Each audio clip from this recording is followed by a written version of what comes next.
Yo, protect the black woman and child. It's King Leon X, the human liberator. Today is April 3rd, 2017. This is episode 88, episode 88 of Take Charge of Your Life. It's our midday self-mastery, self-motivation series. Take charge of your life. I'm in Pasadena, California right now. Out Pasadena, this is gotta be the 22nd or 3rd city that we've done Take Charge of Your Life in. So today we talking about how to change. I'm in Pasadena, California. This is episode 88 of Take Charge of Your Life. Hold up, let me see if I can't get a better, let's see if I can set it up better. Okay, cool. So, wait, this might be, okay, cool. So yeah, we in Pasadena right now. We in California. We talking about how to change. All right, this is episode 88 of Take Charge of Your Life. I'm King Leon X, your host. And the first thing that I want to say is make the choice.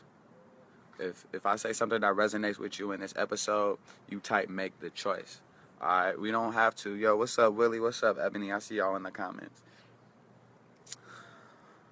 Every single day, we consciously, we deliberately make the choice to practice a few simple disciplines, right? To correct our errors. Every single day, we make the choice to stand guard at the door of our mind. Just as you would stand, just like as you would guard your purse or your wallet, someone trying to steal your money, you have to stand guard at the door of your mind for the thief trying to steal your promise. You feel me? For the thief trying to steal your vision. You have to, every single day, we make the choice, we choose to figure out what it takes for us to become our greatest version. We choose every day to learn new words, to expand our vocabulary, to expand our awareness and our understanding and our understanding. We make the choice every day. We don't have to do these things, though. You feel me? I don't have to. I don't, well, I choose to. We choose to. You feel me? We get to. No one makes me do Take Charge of Your Life videos. You feel me? And I don't have to do them. I choose to. And so that's the choice that we consciously make every single day, is to do now what's necessary in order to experience the good life now and later. A lot of people want to play now, they're going to pay later. We pay now so we could play later, you see. And so today we talk about how to change and how to unlock the door of prosperity, right? Unlock the foundation of prosperity that's within you, right? Because every single day we make the choice to become our greatest version, like become better, to be stronger, to be wiser than we was the day before. All right, and so this is a Leaders Are Readers video, hashtag Leaders Are Readers Challenge.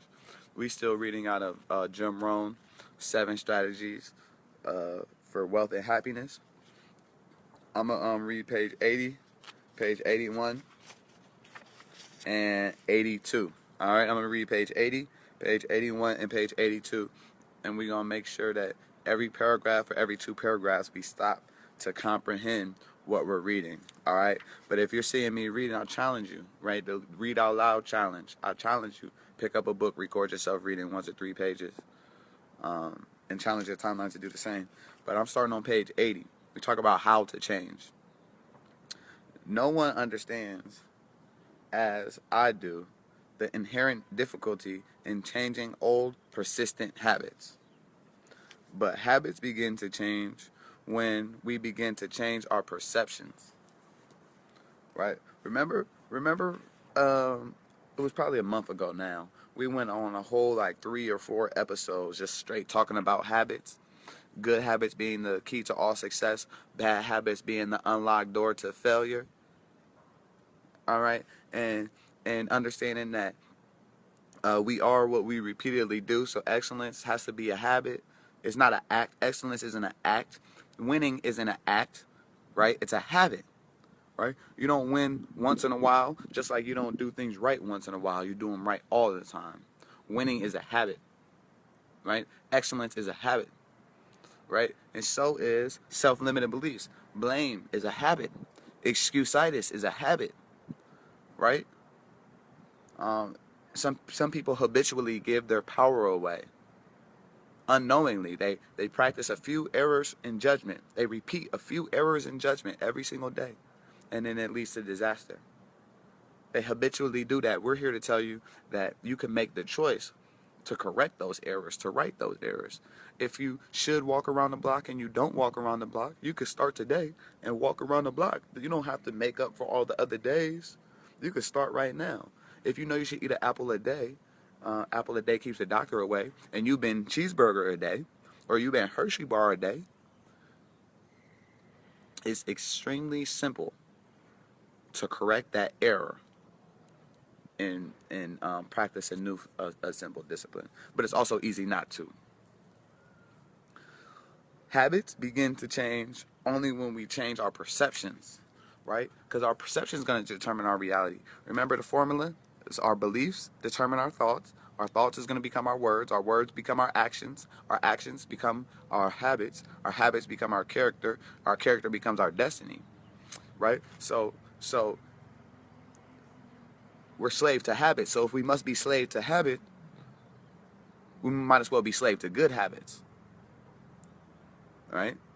If good habits are the key to all success and all men are slaves to habit, we might as well be slave to good habits, right?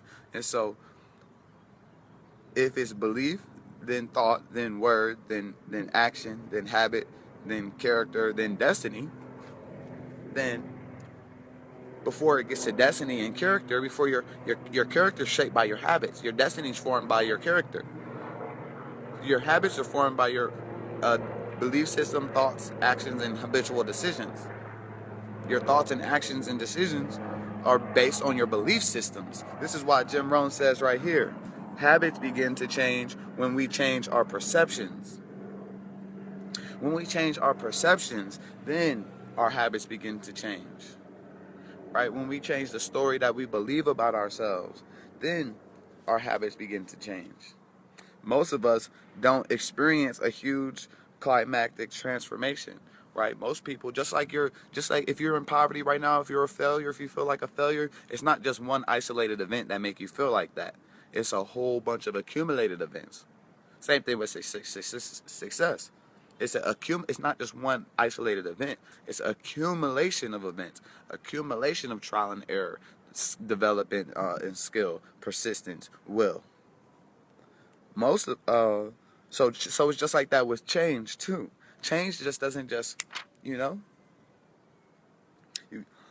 For most of us, change comes as an evolutionary process, right?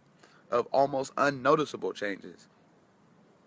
Like for example, I could take a butter knife and chop a tree down, right? It will take a long time.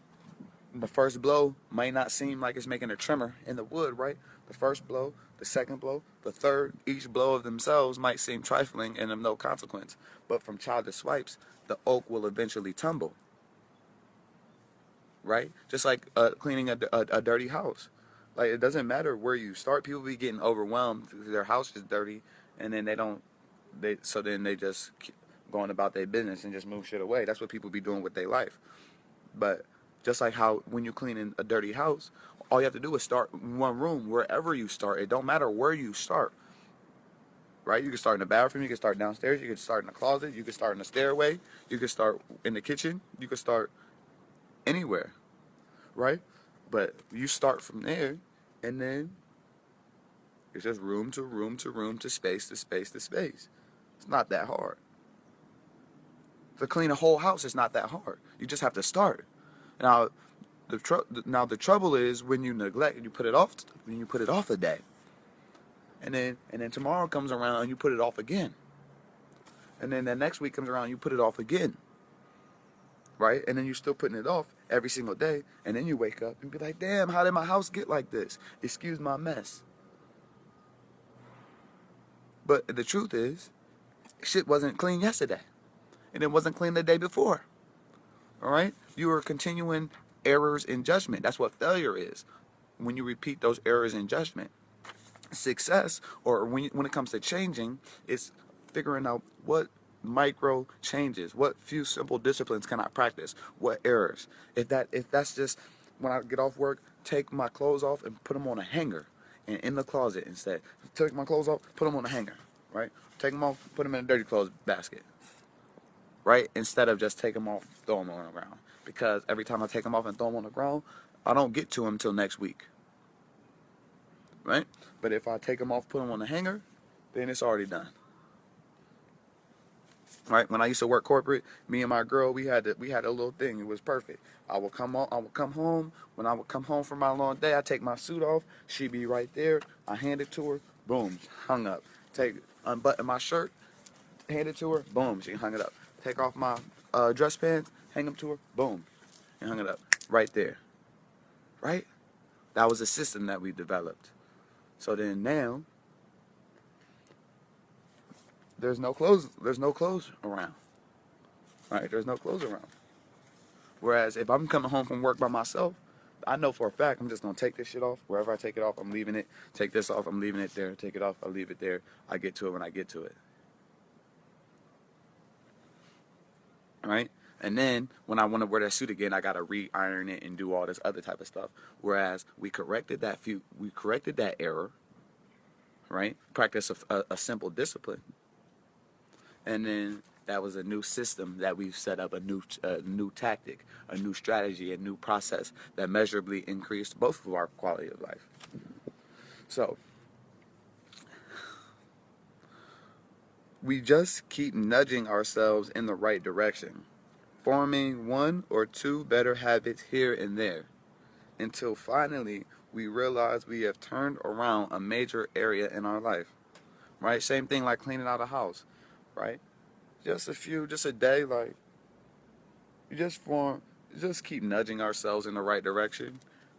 Little room here and there, clean this little room. I don't gotta clean the whole house today. It's a disaster. It didn't get like this in one day. I don't have to overwhelm myself and clean it today.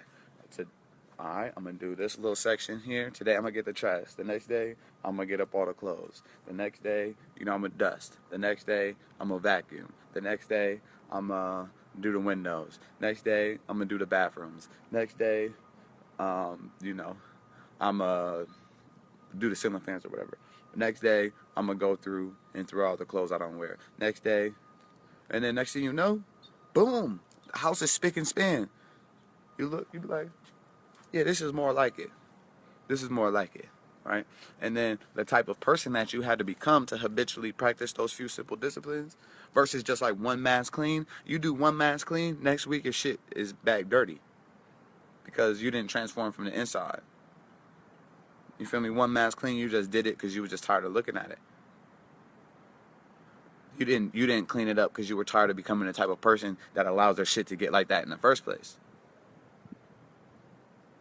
You feel me? But when you get tired of being the type of person to allow their shit to even look like a certain way in the first place, then your perception changes, your beliefs change, which is your actions and decisions is gonna change. Your values is gonna change, right? So the first part on how to change, we realize that our habits, obviously we're creatures of habit, and our habits begin to change only when we change our perceptions. Secondly, it's not one huge monumental, one revolutionary change. It's a few simple disciplines practiced every day. A few simple disciplines practiced every day. A few simple disciplines.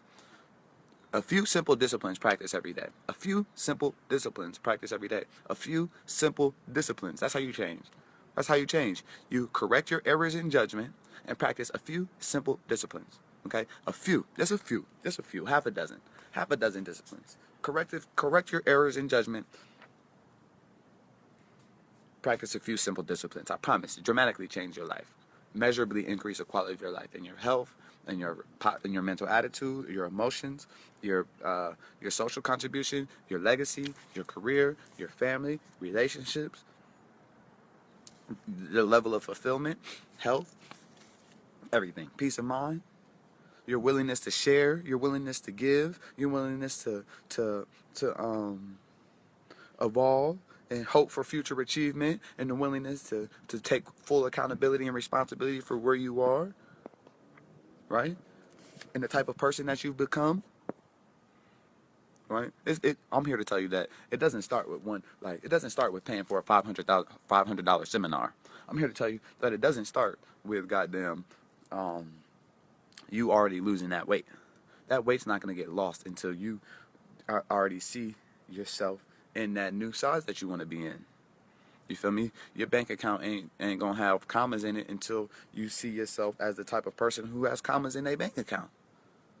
You feel me? You ain't gonna get that respect from your women and children that you feel like you need to get until you become the type of person that that deserves that. That's a byproduct. There's no such thing as something for nothing. We get confused. You feel me? We get confused in this life or whatever. We get confused and like it's something for nothing, and we feel real entitled based on a lot of different things, right? And it is our birthright. Abundance is your birthright. Prosperity is your birthright. You do deserve the best life has to offer. You do have unlimited potential.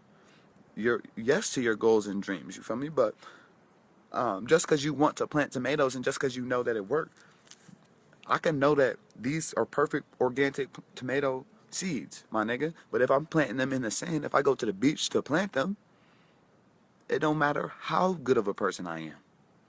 It don't matter how hard I work planting these seeds. If I go to the beach to plant these tomato seeds, I promise they will not grow. You feel me? I'm here to tell you that you gotta know the setup.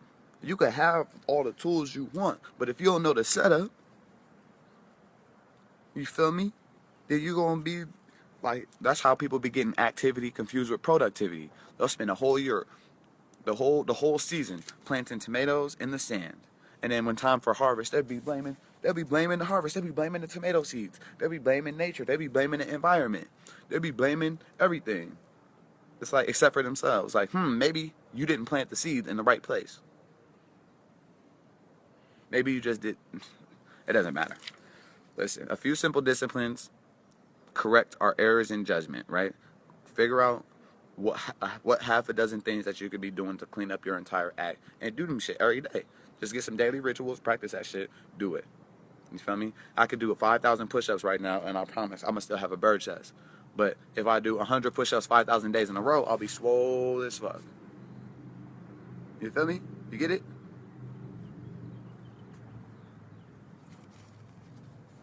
So there's 3 key areas of personal development.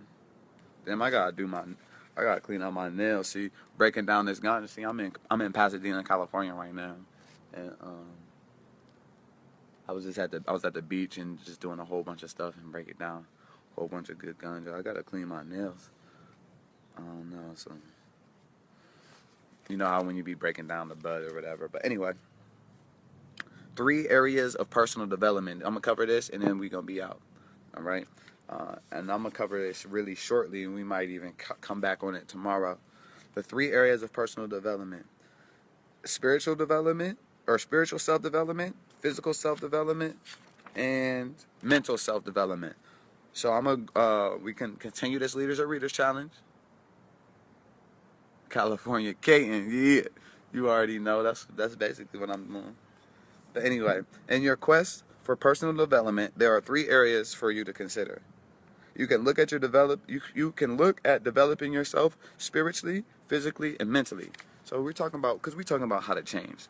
We talk about strategies for wealth and happiness. We talk about tactics and processes that we can implement right now that will measurably increase the quality of our life. We talk about not things that we just invented. We talk about proven things. We talk about proven strategies. We talk about proven wealth building strategies. We talk about proven happiness strategies, strategies for happiness, proven strategies for maintaining relationships, proven strategies and tactics for overcoming hard times. You feel me? And prospering hard times, right? We talking about proven psychological, philosophical, and economical concepts that are priceless, right? So how to change? 3 areas of personal development, right? Matter of fact, I'm gonna just go on spiritual, and then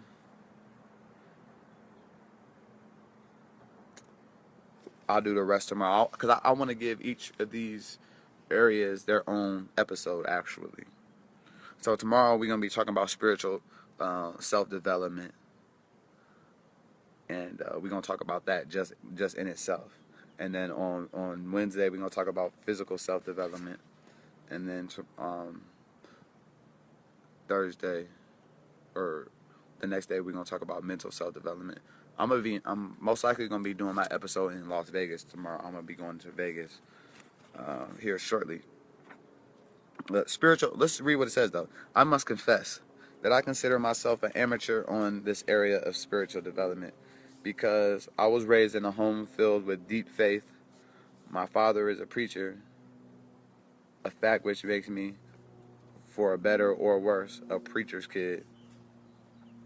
I was embedded with love and with a love for God's creation. But regardless of your background, this book is written for people with all backgrounds and beliefs. I think you should evaluate what growth and change you want to make in this vital area. Spiritual and ethical values will help build a strong foundation underneath the quest for wealth and happiness. Right? That's the biggest thing when it comes to your spiritual values, which I'm going to expand and talk about tomorrow mainly. It's spirituality. It serves for a foundation. It serves for the fulfillment. Like you can't even become your greatest version without being in tune or having a spiritual relationship with yourself or source or whatever you want to call it, because that's where our internal faculties lie. You feel me? That's where breath is. Breath is spirit.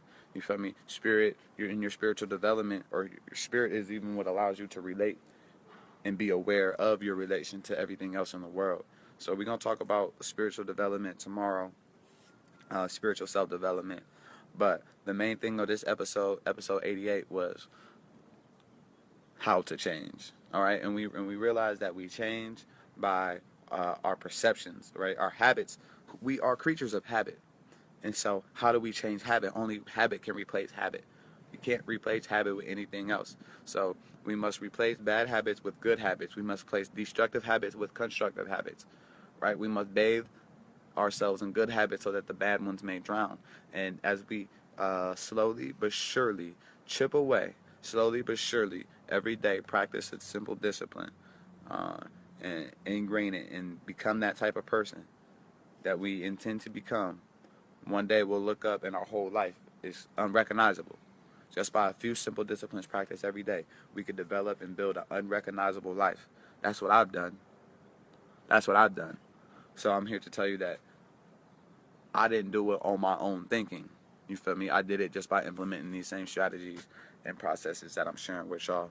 So it's King Leon next. I'm in Pasadena, California. I'm in these condos right now, up on top. But yeah, y'all stay grateful and be blessed.